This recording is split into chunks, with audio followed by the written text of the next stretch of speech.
Significance ప్రార్థన అండి. దేవుడంట ఎబ్బేసు వారి అన్నలందరికన్నా దేవుడు గొప్పోడు చేశాడంట. గొప్పోడు చేయడానికి కారణం ఎందుకంటే ఎబ్బేసు విశ్వాసంతో ప్రార్థన చేశాడు. మనం ప్రార్థన చేసినప్పుడు క్రియారూపంగా మనము చూడాలి. మన్నా జూబ్లీ చర్చిలో మామయ్య గారు చాలా పేదలకి సహాయం చేసేవారు. చాలా పేదలకి, ఎంత పేదలకి అంటే తన్ను కూడా చదివించారు. ఇక్కడ ఉంది కదా, తన్ను కూడా చదివించారు. ఇక్కడ చాలా మందిని చదివించారు. ఎంతోమందికి పిల్లల సహాయాలు చేశారు. కోట్లాది రూపాయలు పేదలకి పనిచేసేవారండి. ఈ మధ్యకాలంలో ఆ దాతలు కొంతమంది మానేశారు సహాయం చేయడం. ఇప్పుడు ఏమైపోయింది, అస్సలైన వాళ్ళు ఎవరని తెలిసిపోయిందండి. ఇప్పుడు మన్నా జూబ్లీ చర్చిలో భీము కోసం వచ్చేవాళ్ళు, పిల్లల సహాయం కోసం వచ్చేవాళ్ళు ఎవరు లేరండి. ఇప్పుడు అంతా విశ్వాసం మీద కట్టబడే సంఘం అండి. హల్లెలూయా. ఎవరు కూడా మమ్మల్ని వచ్చి పాస్టర్ గారు అది ఇవ్వండి ఇది ఇవ్వండి అని ఇప్పుడు ఎవరు అడగట్లేదు. ఎందుకంటే నేను వచ్చినప్పటికీ సంఘములో 20% కాదు 10% మంది కొంచెం మంచి రేకింట్లలో బిల్డింగ్లో ఉండేవారు. 90% మంది పాకల్లో ఉండేవారండి. ఇప్పుడు అమలాపురం వచ్చి చూడండి, మన్నా జూబ్లీ చర్చిలోకి వచ్చిన విశ్వాసులు 99% అందరూ బిల్డింగ్లో బ్రతుకుతున్నారండి. హల్లెలూయా, హల్లెలూయా. పాకలే కనిపించట్లేదండి. ఎందుకంటే వారికి అర్థమైపోయింది, డబ్బులు ఇస్తుంటే తింటూనే ఉంటాము, మళ్ళీ ఆకలేస్తుంది, మళ్ళీ ఇస్తూ ఉంటారు. మనం విశ్వాసంతో దేవుణ్ణి మొరపెడితే దేవుడు అసాధ్యమైనవి దేవుడు చేస్తాడు. హల్లెలూయా. ఇప్పుడు ఏ స్థాయికి వెళ్ళిపోయిందంటే చర్చు పేదలకి సహాయం చేయాలంటే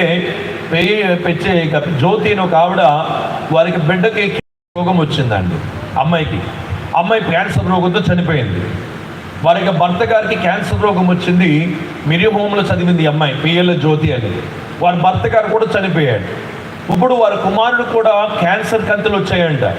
వస్తే మన్నా జూబ్లీ చర్చిలో అడిగాం, ఇలాగుంది పరిస్థితి, మీరందరూ సహకరించండి అంటేనే వెంటనే ఆదివారం సడన్గా కానుకబడితే ₹1,00,000 ఇచ్చారండి. చప్పడకూడదు, దేవుని మహిమపరచండి. మన్నట్టు వారికి ఎలాగుంది సంఘము, పాస్టర్ గారు ఏదైనా ఇస్తే తీసుకుందామనే సంఘము ఈరోజు మేము సంఘానికి ఏమి ఇచ్చేద్దాము, మేము సంఘానికి లేకుంటే ప్రజలకి, విశ్వాసులు కష్టాల్లో ఉన్న వారికి నేనేమి చేయగలను. ఎందుకంటే దేవుని బిడ్డలారా, దేవుడంట మనల్ని కష్టాల్లో ఎందుకు పంపిస్తాడంటే ఆ కష్టాల్లో నుంచి మనల్ని విడిపించి మనల్ని గొప్ప చేయడానికి దేవుని బిడ్డలారా.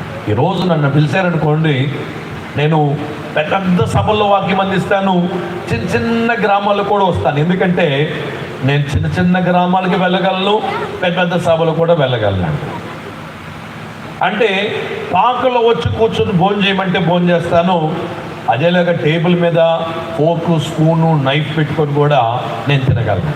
రేపు బుధవారం నేను నా కుమార్తె ఆస్ట్రేలియా దేశం వెళ్తున్నాను. ఇంచుమించు ఒక 5-6 పట్టణాల్లో దేవుని వాక్యాన్ని అందించబోతున్నాను. అక్కడ వెళ్తే విధానం వేరే, మళ్ళీ పల్లెటూరుకు వస్తే విధానం వేరే. ఎక్కడున్నా బ్రతికేయగలమండి. ఎందుకంటే కష్టాల్లో వెళ్ళిన వాడు ఎక్కడున్నా రాసేనండి. దేవునికి స్తోత్రం కలుగునుగాక.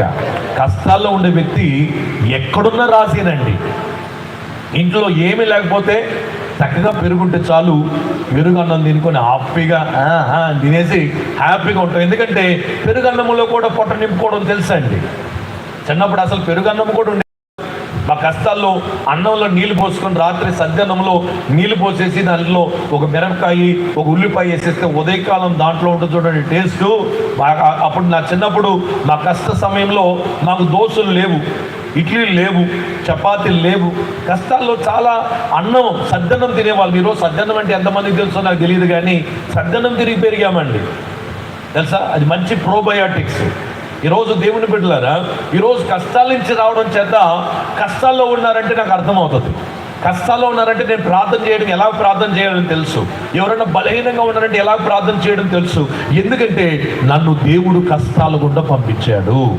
హల్లెలూయా. అందుకే నా బిడ్డలకి కష్టాలు ఏంటని నేను నేర్పించానండి. నా బిడ్డలకి కష్టాలంటే ఏంటి తెలుసు. వారికి డబ్బులు ఎలా ఖర్చు చేయాలో నేర్పించాం, వారు ఎలాగో బ్రతకాలో నేర్పించాం. అది తల్లిదండ్రులు నేర్పించకపోతే బిడ్డలు భ్రష్టులు అయిపోతారండి. ఈరోజు పిల్లలకి ఎలాగైపోయిందంటే, అమ్మా డబ్బులు ఇవ్వంటే ₹500 ఇచ్చేస్తుంది ఈవిడ, అమ్మా డబ్బులు ఇవ్వంటే 2000 ఇచ్చేస్తుంది. ఎందుకు ఇస్తుందో నాకు అర్థం కాదు. అలాగే జోబులు ఇచ్చి బిడ్డని పాడు చేయాలనుకునే తల్లిదండ్రులు. నాకు పిల్లలు ఉన్నారు.